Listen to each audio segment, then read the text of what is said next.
and welcome to Wisconsin in Focus, powered by the Center Square.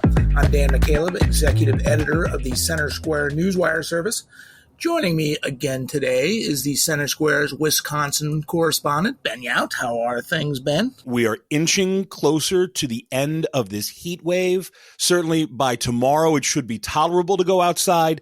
I've got Brewer tickets for Sunday, so I can't wait for it to actually be nice outside. Well, good luck with the Brewers tickets. It's approaching 100 here where I'm at as well, Ben.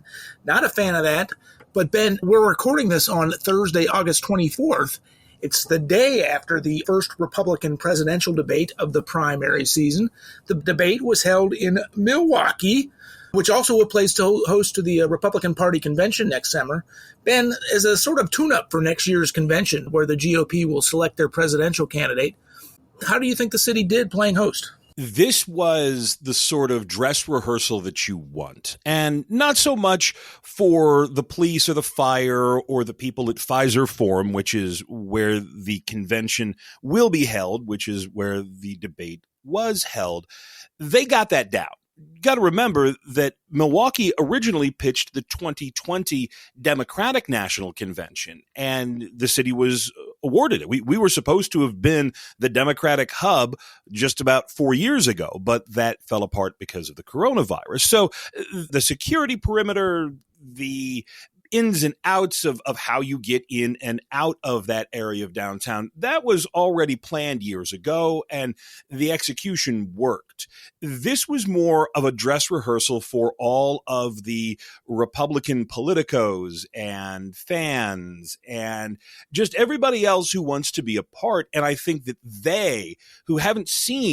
many of them haven't seen a political convention up close and personal, that gave everyone, all those people, a look as to just what next summer is going to look like, because this was one night and the Republican National Convention is going to be a couple of days long.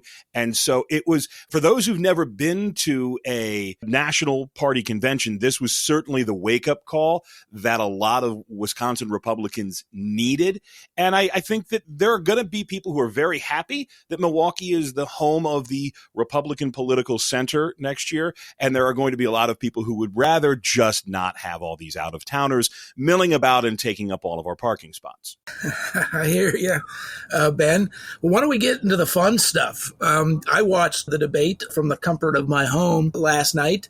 Any big takeaways? Of course, the front runner by a significant margin, former President Donald Trump, did his own thing on X with Tucker Carlson, X being the formerly known as Twitter. But any takeaways from the debate last night? Who do you think did well? Who didn't do as well as they should have? What do you think? If you were a Ron DeSantis fan coming into the night, you are a Ron DeSantis fan waking up. If you were looking to see what Vivek Ramaswamy did, you were likely pleasantly surprised at what you saw.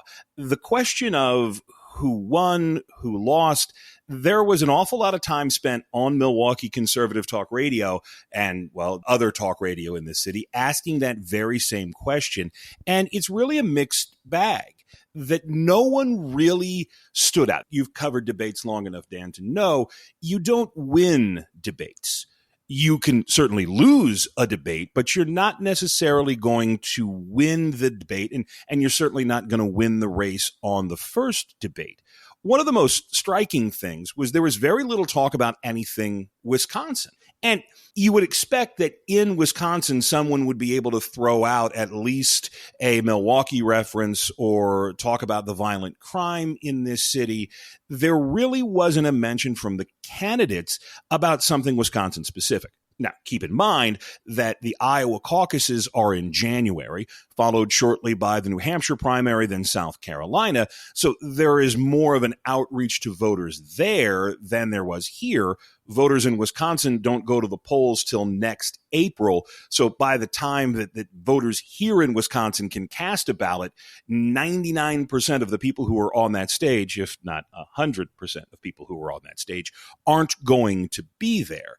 That being said, Wisconsin is one of 5 key battleground states. Wisconsin's not only important to the Republican Party because this is where the debate was, and this is where the convention is, Wisconsin is a key state. Republicans have said from top to bottom that they cannot win the White House without winning Wisconsin. So I expected to see a little bit more. I mean, we don't need the cheese curds and beer and Laverne and Shirley nonsense, but at least a recognition of what this state means and what the issues for Wisconsin voters are.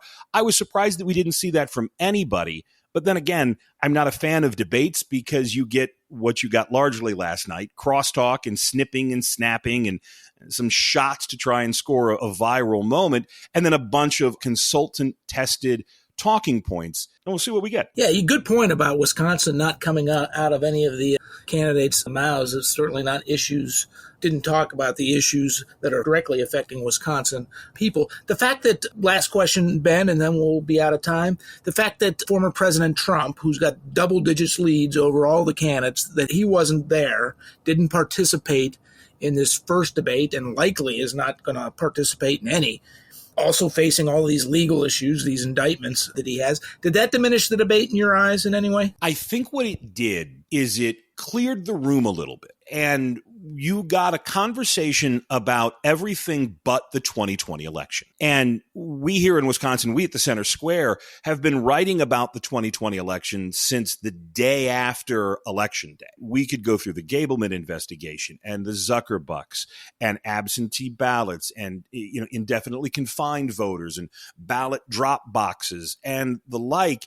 And without having the former president there, you didn't have this focus on, Donald Trump consistently says he got robbed. He says that Wisconsin was tainted, that it was rigged. And we didn't get a whole lot of substance. There was a decent conversation about abortion in Ukraine, some on the southern border, a little bit on crime. But if former President Trump would have been there, there would have been a significant amount of time spent relitigating the last presidential election. And as somebody who lives in this state, covers politics in this state, talks to the people of this state on a regular basis, 99% of the people in Wisconsin are ready to be done with the 2020 election. Yeah, it happened. There are questions that still have not been answered, but come on, man, 24 and beyond. Let's talk about gas and groceries and not talk about the election office in Green Bay. Good points, Ben. Thank you for your insight, but we are out of time. Listeners can keep up with this story and more at thecentersquare.com. For Ben Yount, I'm Dan McCaleb. Please subscribe. Thank you for listening.